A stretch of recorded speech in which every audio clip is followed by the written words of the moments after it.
I appreciate you being along with us still at this point this evening. Our alert continues for the severe risk that will be with us the next couple of hours. And for some areas, especially northern Ohio, talking extreme northern Ohio and southern Michigan, there is a tornado threat that is going to exist at least the next couple of hours. Generally speaking, it's west and north of the Toledo metro, and a few areas of wind and downpours also going to be possible. Now, if you're south of the Ohio Turnpike, good chance you're going to make it through tonight just fine without any risk of any widespread storms. Let's take you to Doppler radar.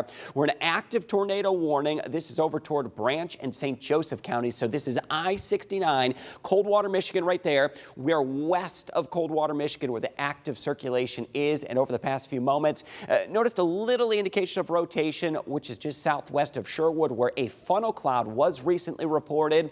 No confirmation of a tornado yet, but similar storms like this going to be headed into southern Michigan within the next 60 to 90 minutes. Now, we've had several reports across southwest Michigan and back over toward the Chicago area of not only funnel clouds, but actual tornadoes. And how about this video that we've got racked up for you in the Chicago area?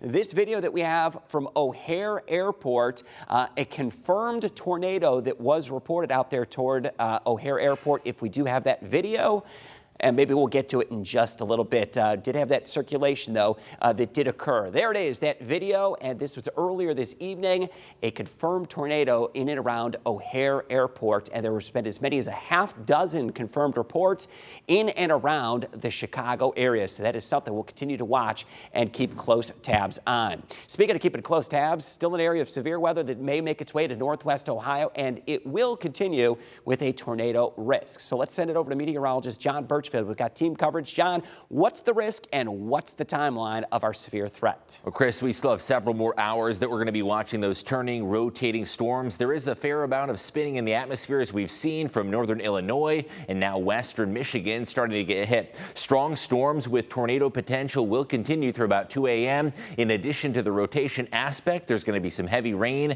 and some gusty winds, possibly in excess of 60 miles an hour. And we have the tornado watch that remains in effect until 3 a.m. That includes our entire southern Michigan tier of counties, as well as Williams and Fulton into northwest Ohio. And if you live to the south and east of the Maumee River, not likely to see severe weather. This is primarily going to affect north and west of the city. Here's the hour-by-hour timing. By midnight, those strong to severe storms going to be pushing into Hillsdale. And keep in mind, there is turning in the atmosphere. We'll keep a very close eye on those thunderstorms and how they evolve. Now, by 2 a.m., they're going to be off towards the thumb of Michigan and Lake Erie, and 2 a.m. is the time frame you can finally rest easy, knowing that the storm threat has passed, and behind this complex of thunderstorms, much quieter weather returns tomorrow. Certainly good news for opening round at the Dana Open, Chris.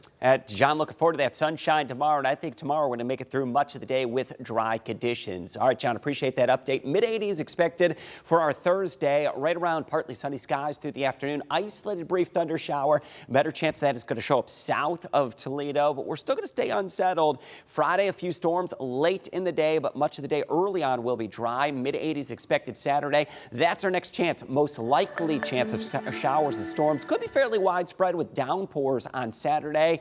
And then things quiet down on Sunday. We'll stay in the mid to upper 80s through the end of the weekend. A few additional showers and storms on Monday of next week. We'll see some fairly typical July heat.